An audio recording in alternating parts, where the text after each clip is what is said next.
All right, some huge news just dropped in the world of motorsport. Formula One has officially announced that a true fan favorite circuit is coming back to the calendar. And we are absolutely going to break down what this means.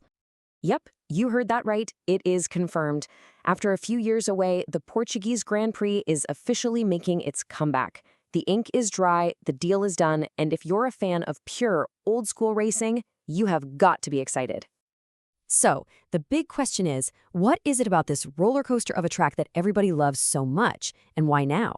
We're going to dig into its legendary history, the insane challenge it poses for today's cars, and why both F1 and Portugal were so eager to get this deal over the line. Okay, first things first. Let's get into the nitty-gritty of the announcement that has the entire F1 world talking. So here's the deal. F1 is heading back to the Algarve for 2 years, locking in 2027 and 2028. The race is going to be at the incredible Portimão circuit, all thanks to a solid partnership between Formula One, the Portuguese government, and the promoter Parque Algar. This isn't just some one-off race, folks. This is a real commitment.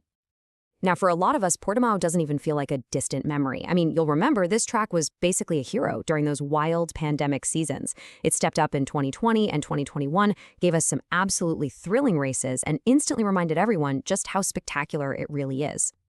But look, Portimão's recent success isn't just some flash in the pan. It's built on a much, much deeper foundation. Portugal's connection with Formula One is just packed with prestigious, history-making moments. The whole story starts way back in 1958 in Porto, but it was in 1985 at Estoril where it really became legendary. That legacy got another huge boost in 2021 with a record-shattering race at Portimão, and it's all led to this, the big return in 2027. And believe me, that 1985 race is iconic for a reason. Imagine this, torrential rain, and Ayrton Senna puts on an absolute masterclass to grab his first ever victory. It was one of those moments that just screams, a legend is born. This is the kind of history that makes a Grand Prix special. And Senna is in some seriously good company. The list of drivers who've won in Portugal, it's basically a who's who of F1 royalty. You've got Stirling Moss, Alain Prost, Nigel Mansell. I mean, the absolute greatest of the great have stood on the top step here. But history, it's only part of the story. Let's shift gears and talk about the modern track itself, Portimão, and the absolutely unique physical challenge it throws at today's cars and drivers. They do not call this place the roller coaster for nothing. This 4.6-kilometer circuit is just relentless. It's all about these massive, dramatic elevation changes. The drivers are constantly climbing blind crests, not knowing what's on the other side, and then diving into these steep drops. It all leads up to that incredible final corner that literally just plunges down onto the main straight. It's a huge test, physically and technically. So, with a monster of a track like this, it takes a special kind of talent to really master it, which leads to a pretty interesting question. Which of the drivers on the grid today has actually tasted victory here before? Well, the answer is all wrapped up in this one number, 92. And here's why that number is so important. Lewis Hamilton is the only current driver who's won at Portimão, and he actually did it twice in 2020 and 2021.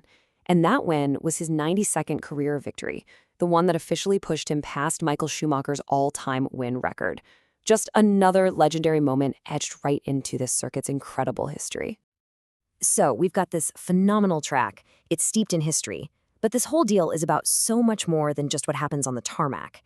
It's about the massive impact F1's return is going to have on Portugal. Honestly, this is a total win-win situation.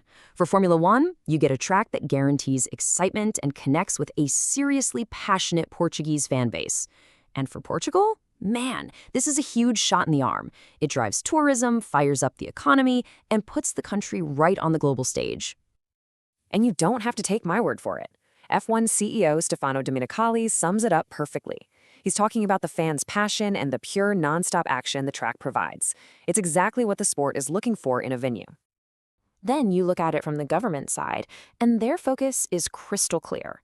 The Minister of Economy, Manuel Castro Almeida, points right to the direct economic boost and how a huge event like this shows the world that Portugal is a reliable and competitive place to be.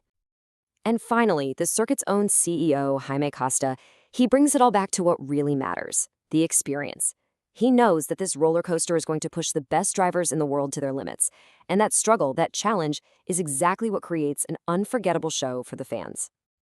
So, as Formula One gets ready to head back to the Algarve, we're left with this one thought. This is a place where Senna announced his arrival, where Hamilton rewrote the history books. It's a circuit where legends are forged. The only question now is, what new legend will Portimão create in 2027?